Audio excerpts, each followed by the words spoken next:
On my far right, we have Professor Isaac Ben Israel, who is the director of the center and also the chairman of the Israel Space Agency. To his left is Professor Yuval Shavitt, who's an electrical engineering professor at the Tel Aviv University. Something very nice that we are privy to here is that he's going to share with us the latest in his research, and it's the first time he's sharing that with anyone. So we look forward to that. And then we have Dr. Lior Tabansky, who is also a professor there at the center. So I'll leave it to Lior.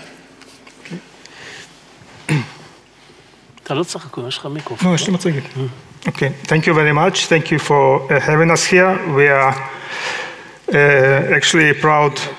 We are very proud to be partners in this conference organization with DSI. Okay, and we enjoy every time that I come here. We definitely enjoy the high quality of the event and so on. So going forward with our presentation, I will just bring some introductory remarks, so to speak, and then we'll have two different aspects on the topic of artificial intelligence and its relevance to cybersecurity. We see cybersecurity as a much broader theme that usually it's seen. Okay, this is the security and the prosperity of the societies in the current and future age. Okay, this is not only about protecting this or other information system. And particularly myself, when I see this sketch, okay, the original sketch of Moore's law, which has driven the progress in information technology, and through that in everything that we do, economically and socially and otherwise in developed states, when I see that, I see not only technology, but what can be done with it in terms of power and international relations and security. Now, one thing that has been clear in cybersecurity is that this is an area that depends on innovation, on rapid change, and there's a certain traditional linear model of innovation when you start from basic research, move to applied, and then to development and production. And there are different institutions dealing with each stage. And we are now transitioning into the stage, or have transitioned already, where computing capabilities enable much of the different things that together create the general artificial intelligence technologies. And the question here is, for me, whether in which stage of the innovation we are. Are we still in the basic research, or are we more towards the development and production? And this issue has interesting implications for both national strategies, for business strategies, for defense issues, and so on. Now, if you look at innovation, then there is all sorts of measurements of how do you define innovation. One of them is research and development share in the economy as a percentage of the GDP. This graph, okay, you have population in a log scale in the bottom, and the vertical x-graph you have the R&D share. Can this predict success in information technologies in general, or in artificial intelligence? It's a pretty good indicator, I think, because it has been relatively valid in previous stages of developments of informational technology.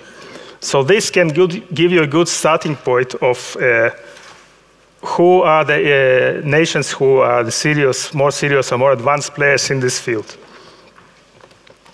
I don't see one player in this graph, but I will move to it shortly. Now, when you look at the distribution of organizations, when we're looking at basic research here, with the most quoted artificial intelligence-related papers, we have also an interesting situation here. There are, in red, there are two Chinese institutions, but number 1 and number 8 are corporations. So they are American corporations, but they are corporations, which is an interesting situation. We have rarely seen this in previous different transitions in technology, where corporations play an outsized role in basic and applied research. Now, this again, we're still talking about basic research.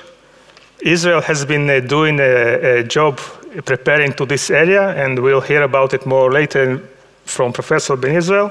So this is from an internal report measuring Israel's rating in different subfields of the discipline. And the situation is pretty good. I mean, it's a small country. You cannot have the scale of research that you have in Germany or US, but the rankings are in the top 20s and the top 50 across the different disciplines. This was a part of a preparatory job, preparatory work done for national strategy recommendations, which are not yet finished, of course.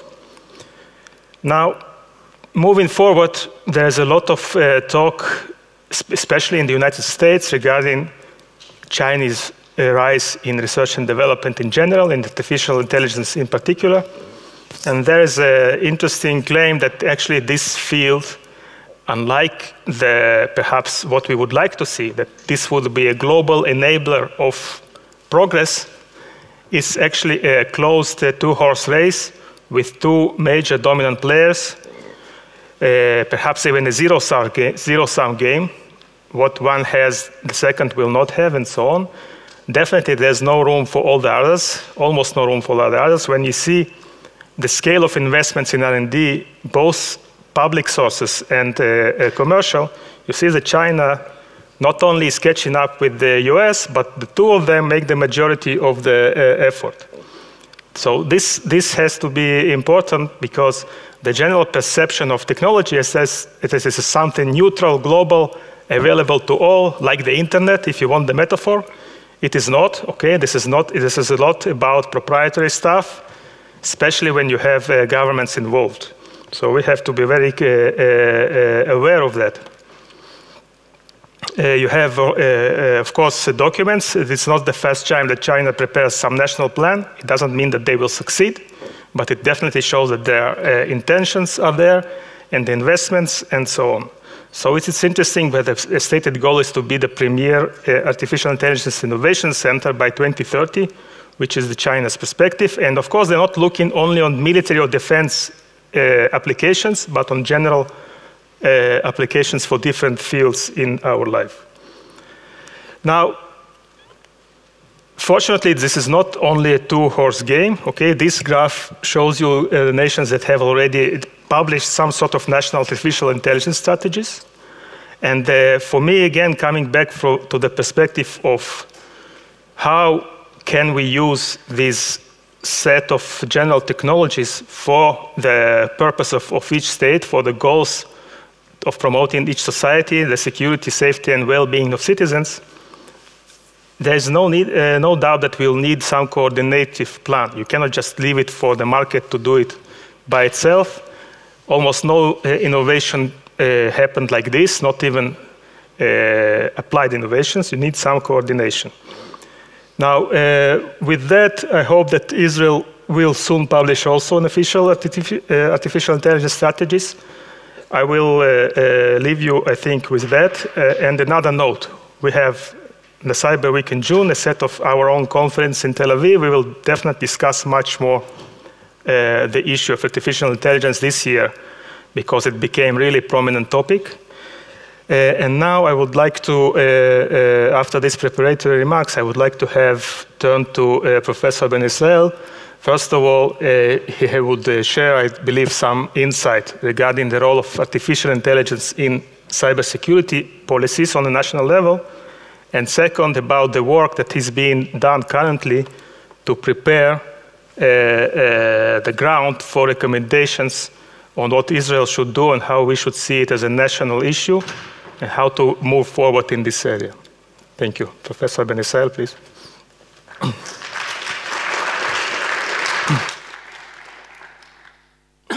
You hear me? שומעים אותי? כן. Let me start, well, your question was related to AI and cybersecurity. Let me start with what we with what we have done in cybersecurity almost 10 years ago in Israel, and then what is the relation of AI to this. And then I'll come to the current effort that we do today in AI. Some of you know, in 2010, we took cybersecurity in a way out of the closet.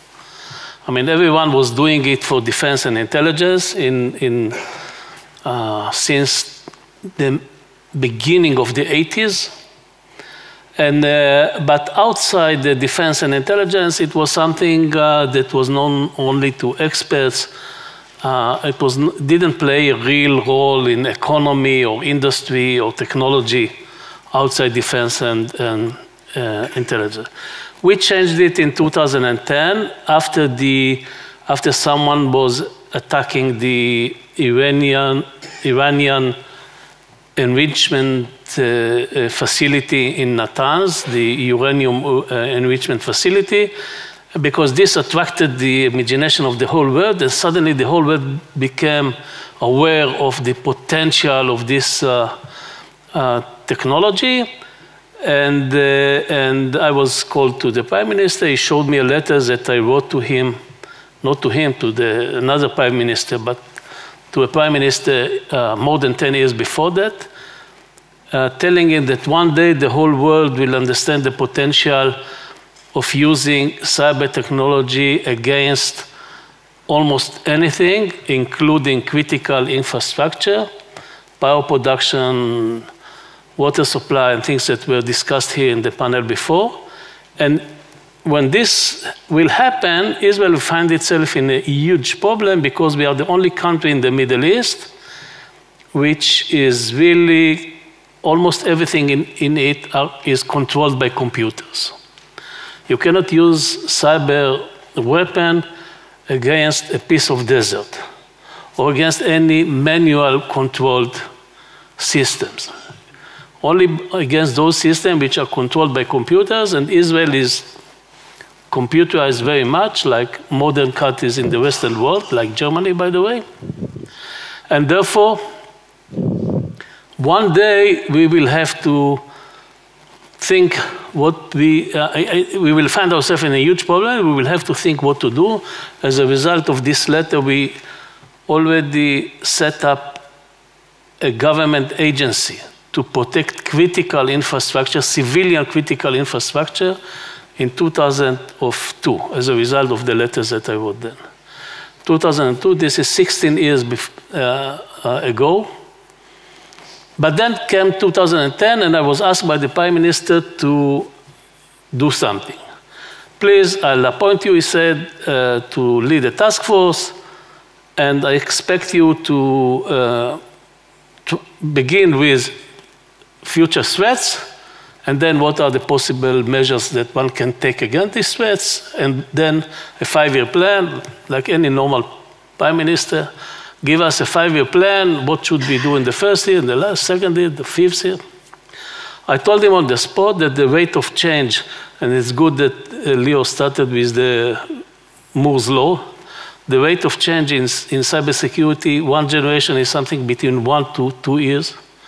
That means that within 5 years, new ideas that were not born even today, that we don't know about them, ideas that will be born a year from now, let's say, we will, because one generation, the time that takes to implement them is something like 1 year, we will find them 3 years from now, not even thinking about it today. So it's not possible. And then he said, okay, what should we do? Do nothing and wait for the blow?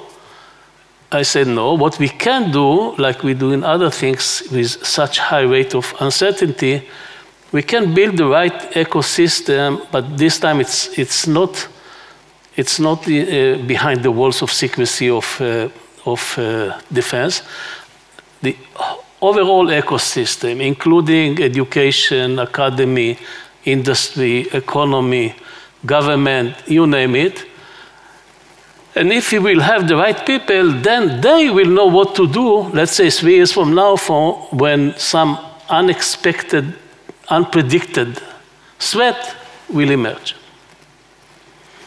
So we found ourselves at the end of the day dealing with the whole society, and suddenly it became something for the whole ecosystem. Until that time, we already have quite a developed ecosystem for what we call high-tech. And if you look at the disciplines of high-tech, it's usually about computers, communication, microelectronics, things like this. And if you look what are the needed disciplines for cybersecurity, these are more or less the same disciplines. So what we had to do is to take the existing ecosystem, existing in 2010, and shift it a little bit, give it a new emphasis in a way towards cybersecurity.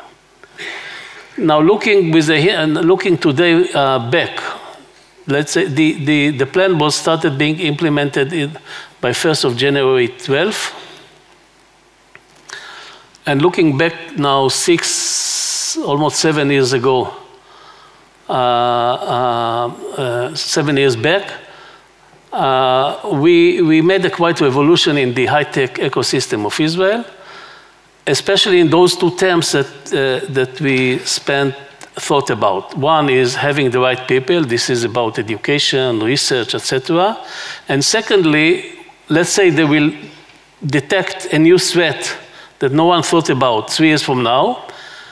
It's not enough to understand what is happening. They should have a huge flow of ideas, half-cooked, almost not cooked, what we call startups in Israel, ideas that they could pick and make some solution quick enough to meet the threat.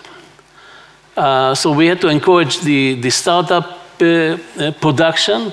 Don't know if you know the numbers in Israel, but in Israel now, we have today, this year, we have something like 1,500 startups born, new ones born every year, and something like 1,200 or 300 dying every year. Only 200 survive. Doesn't mean that they will survive the second year. It's quite a cruel game, but this is the situation in Israel. And then it enables us to meet threats that cannot be really predicted because of the time scale that I mentioned. By doing this, we changed the economy in Israel. If I give you the numbers of 2017, we are waiting now for the numbers of 2018. 2017, Israeli export of civilian cybersecurity products and services was something like 8% of the global market, which is a huge number. Some of you have been in Israel. We are not 8% of the globes, as you know.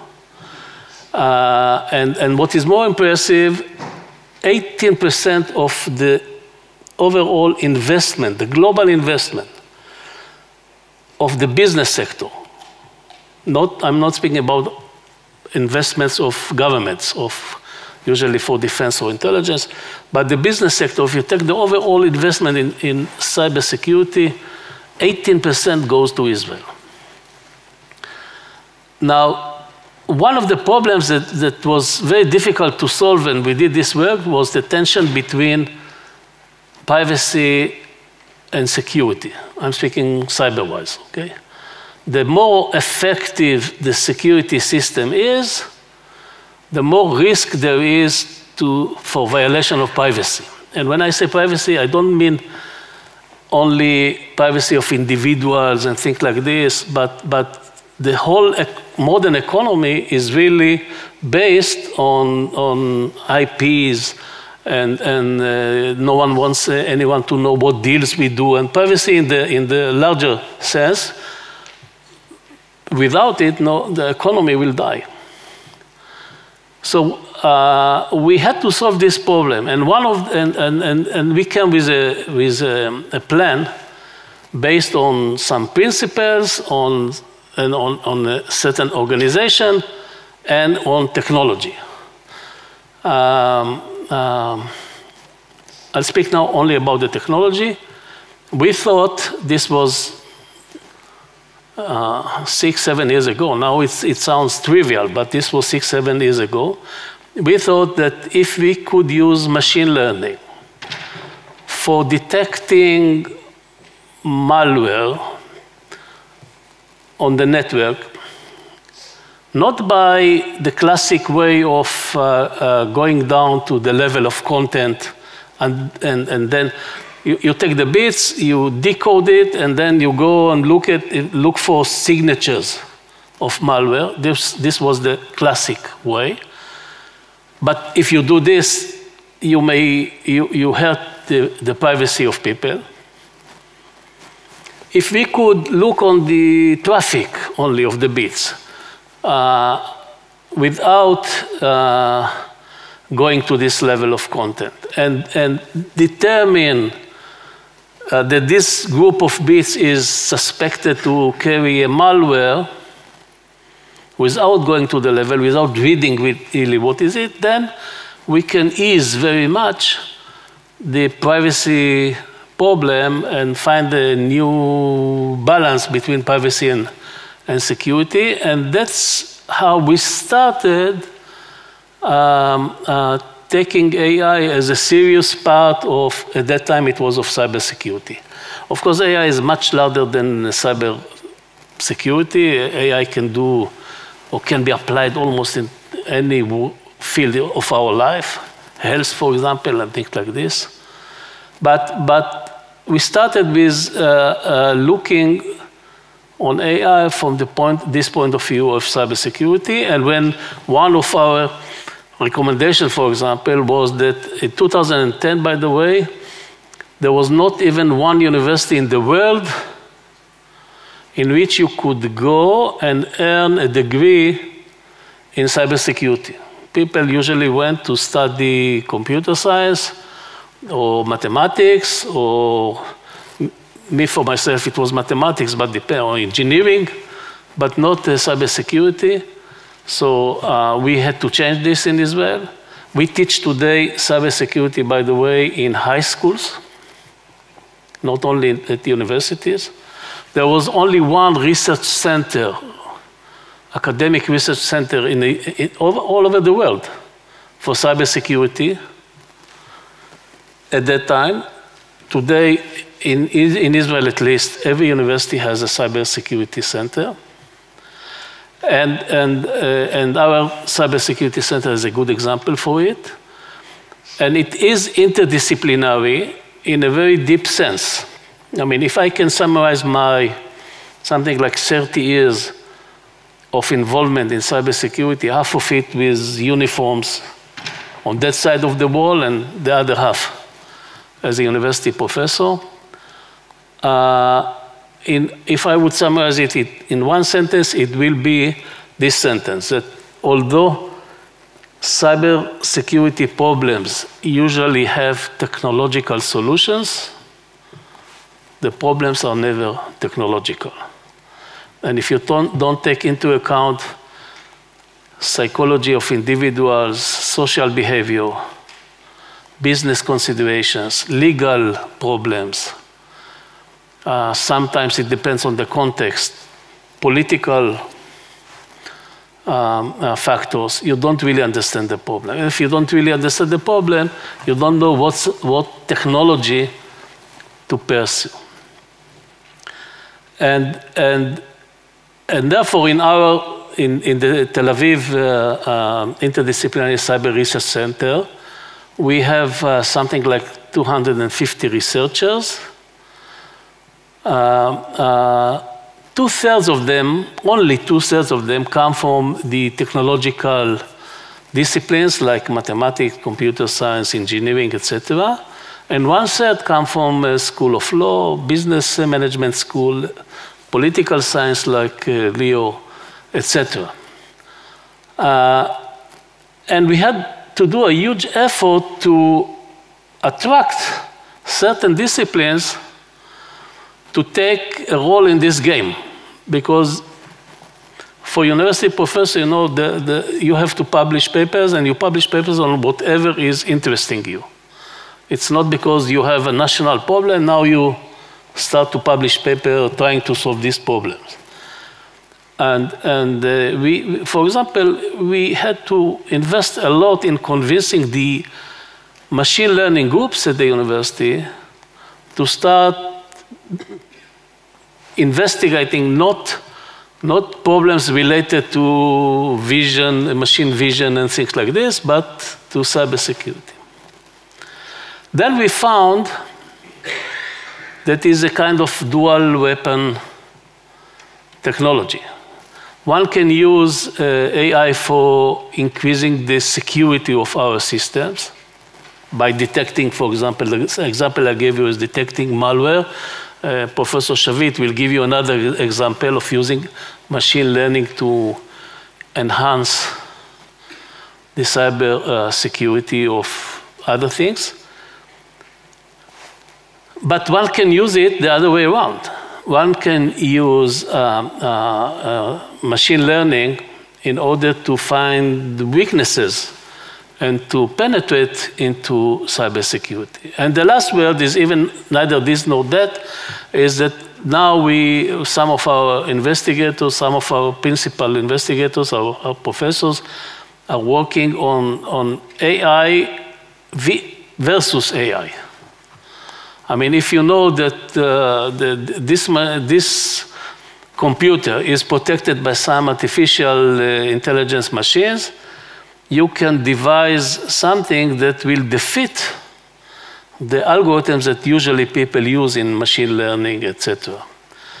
A very famous example demonstrated by some Israeli professor was that people use artificial intelligence algorithms to identify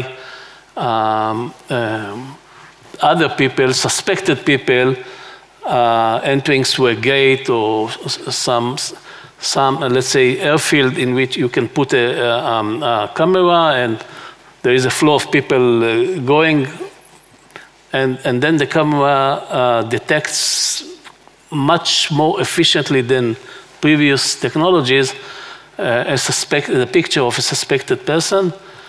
If you know that the algorithm is based on machine learning algorithms, the normal ones, the usual ones, you can wear something which is almost indistinguishable. Let's say, paint the frame of your glasses with few pixels different.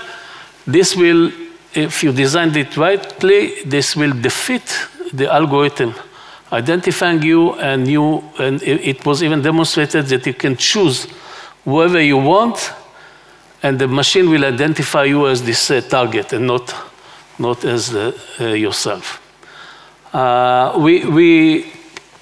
All this is still in the context of cybersecurity, and if you want me to talk now about the national open, or perhaps up to Yuval? Okay.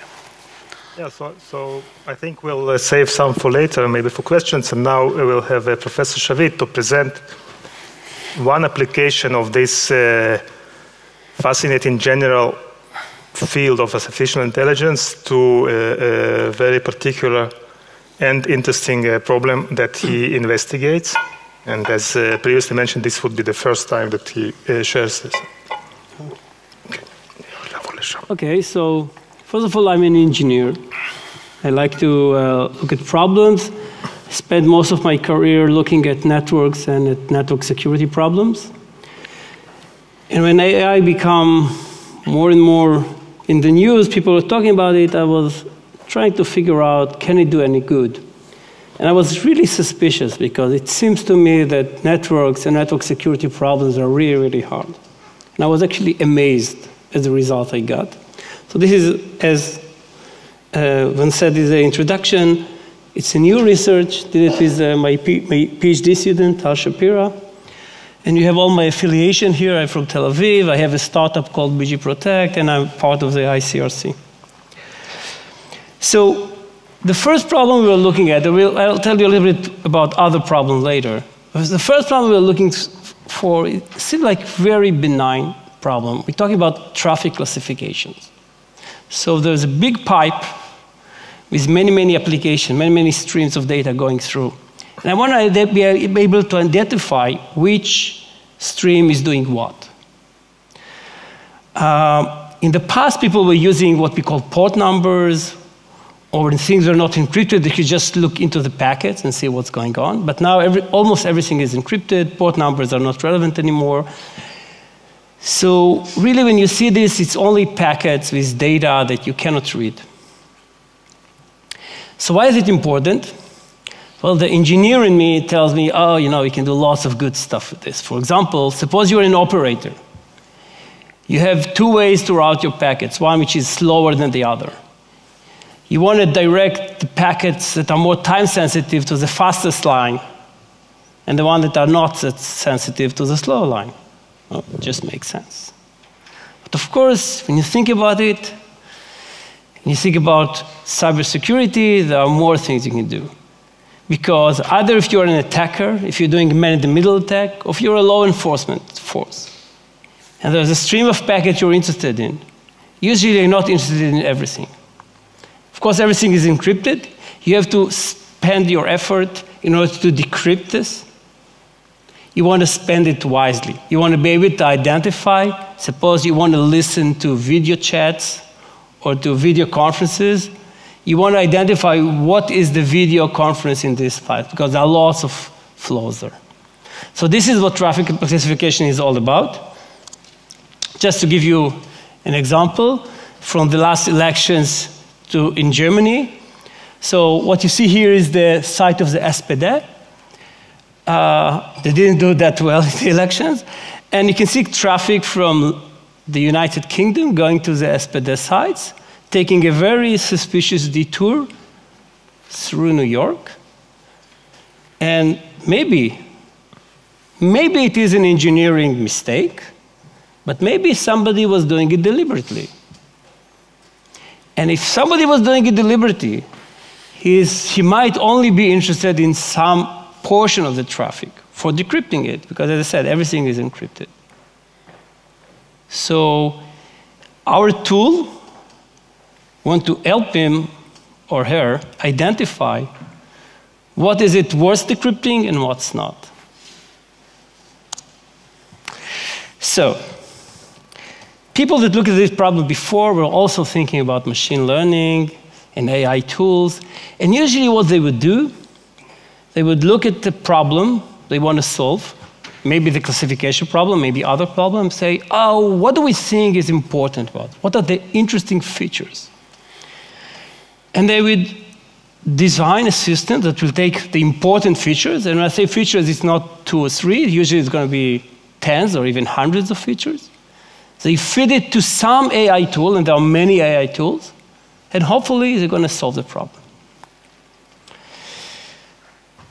We didn't want it to be this. We wanted for something which is more general. So the idea was we want to have a generic approach. We want to have one approach that will be able to do any classification we want. Not just this specific problem, not just identifying video chats or FTPs or whatever it is. We wanted something which will be generic. The other thing, we wanted something to be practical. After all, I am an engineer. I want it to be able to work in practice. For doing this, you need to extract as little information as possible from this vast stream of data that you're following. It may be a 10 gigabit submarine cable, lots of traffic. You want to generate as little information as possible and still be able to do what you want to do. And you want also to do it in a timely manner. You don't want that after an hour or two, you'll realize, oh, this was something interesting. No, you want to do it as quick as possible. And if you're not doing it for decryption, if you want to do it for traffic engineering, we don't want to breach privacy, but good. We want it to be a good engineering tool. So this is what we were aiming at. And the idea is really simple. So we have these packets of information. For each packet of information that fly in this huge pipe, we take only 2 numbers: the packet size and the time when it arrived. And we generate a histogram that for each time frame and each packet size, we count how many packets arrived with this size in this time frame. And what we get is a two-dimensional picture, like you see there. You see here actually only a black and white picture. Actually, what we do is we have gray levels up to 257. So why do we move from packets to pictures? The thing is that, as Professor Berlin just said, the techniques for analyzing and understanding pictures are very advanced. We reached a situation where these techniques were so good at what they're doing, we thought, why should we go and try to design an AI tool that is good for traffic? Let's take our problem, which is in the network domain, and transform it to the picture domain, and their problem is solved, like in mathematics. So we did this picture, and then we fed it into what is called a CNN, convolutional neural network, and we didn't try to optimize. We said, whatever works for pictures, we're going to take it almost as is, feed it with our picture, and see what's going to happen. And the result was a great classification. So these are some more technicalities, and I just want to show you how those pictures look like. So on the left side there, you can see a VoIP, voice over IP. Yeah, this is basically a telephone call over the internet of a communication channel, a clear communication channel. Or it might be encrypted, but still it is clear. Next to it on the right, a similar application, but this time I pass it through a VPN in order to better decrypt everything. Right to it, the same application, but this time I'm using Tor in order to avoid being detected. Now you see they don't look the same, they are different pictures. They have, at least the first two on the left are somewhat the same, but they're not the same. And then below them you see the same scenario for video. And then next you see file transfer, chats, and browsing on the right. So I'm showing you only one example, and if you take each application, it looks different. What we are hoping is that if you feed it to a CNN, to a convolutional neural network, it will be able to extract the important feature of the application and be able to identify it. Now, if you look at different applications that are doing the same, their pictures differ. So what you see here are different video applications. You have Facebook video, Google Hangouts, Netflix, YouTube, Vimeo, and Skype. You see, some of them look somewhat similar, some are quite different. So it's not an easy task to identify what is a video signal. We still want to be able to do this. So this is just technical data about the CNN. I think I'm going to skip this. Just to give you some sense of the tools that we're using.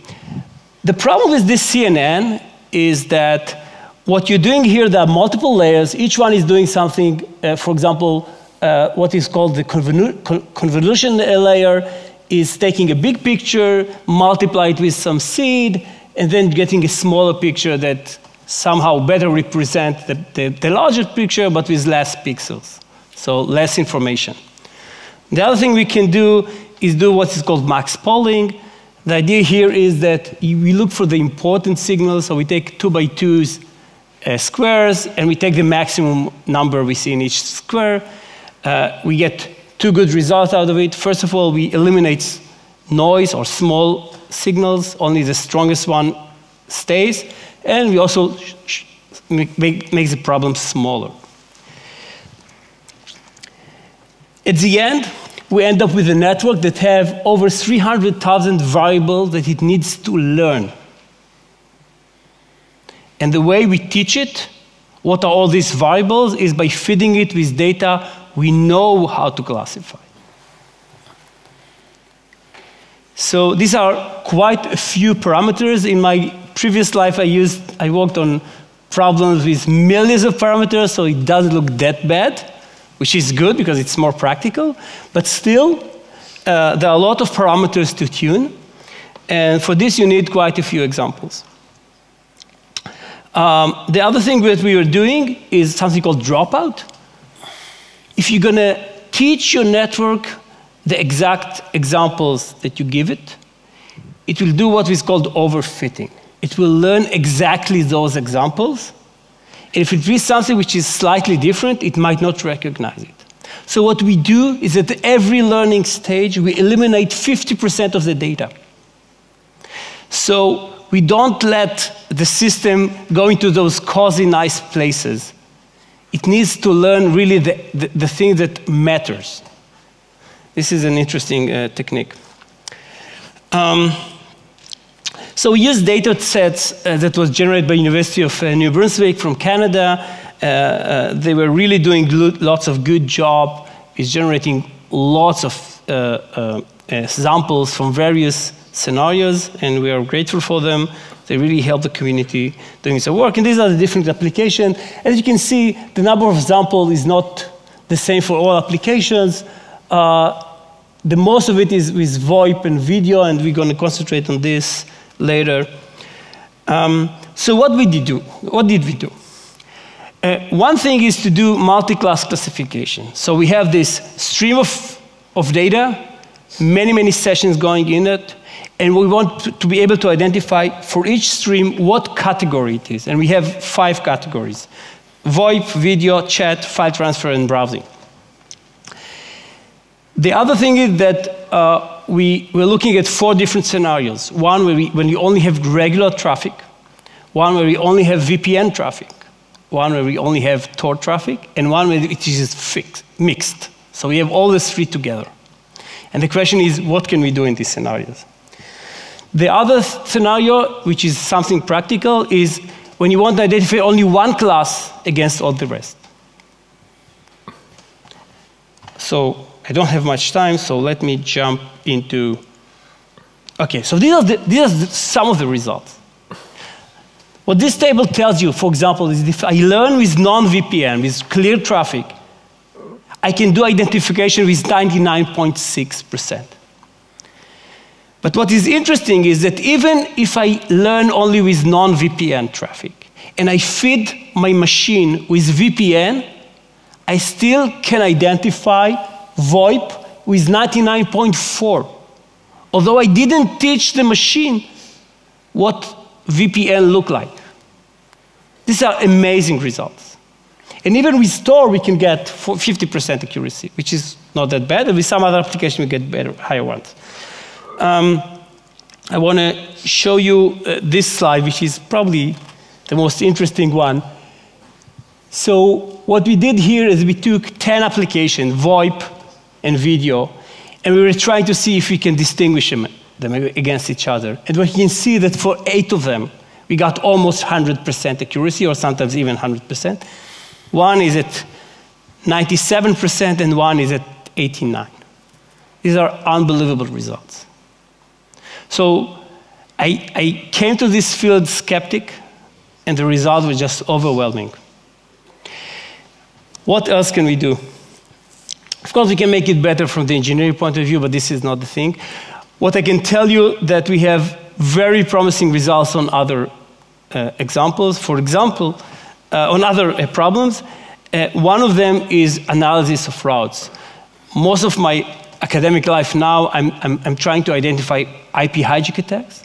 I thought it's too complicated for machine learning. Turned out it's not that complicated. Lots of things can be done with machine learning. So it's a very powerful tool. And I'm looking forward to come next year and tell you about it, about the new results. Yeah, this is it, I guess. Yeah, we'll have questions later, perhaps we'll have time. But yeah, this is one example of the amazing potential that is out there in this field.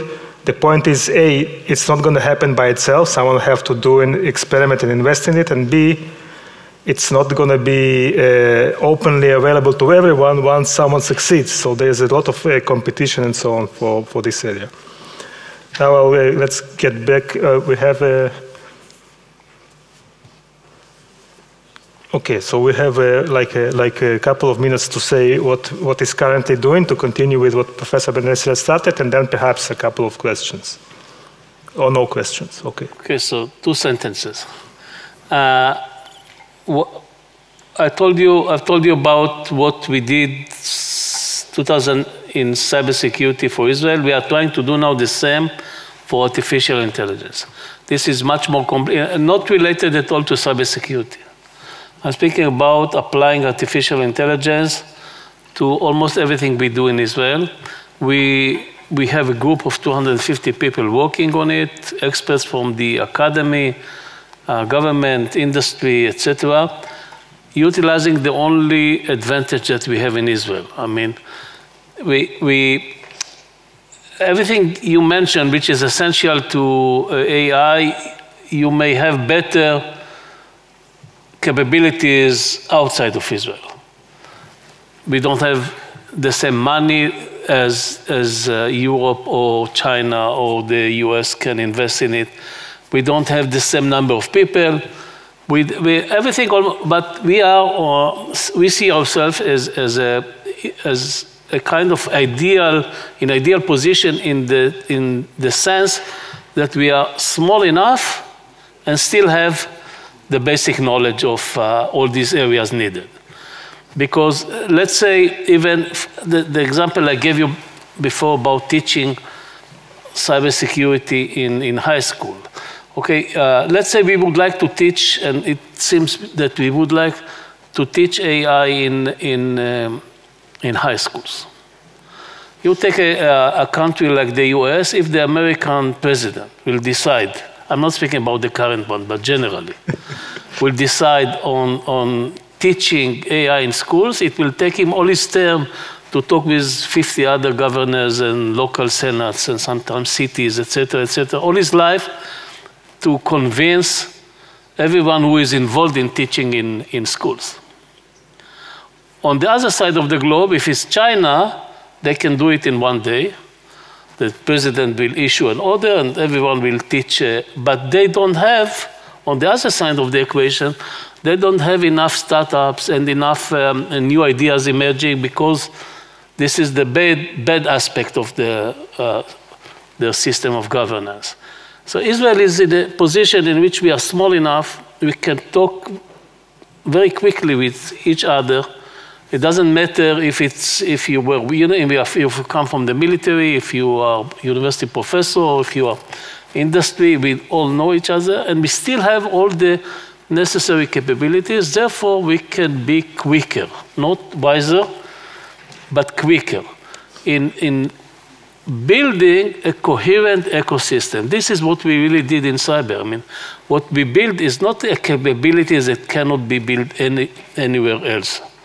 But we build a coherent ecosystem, and the word coherent here is very important. Everyone is knowing what the others are doing and doing it in such a way that there is high synergy between all these different operations. That is what we are doing in AI now, and because time is short, I will not say more than this.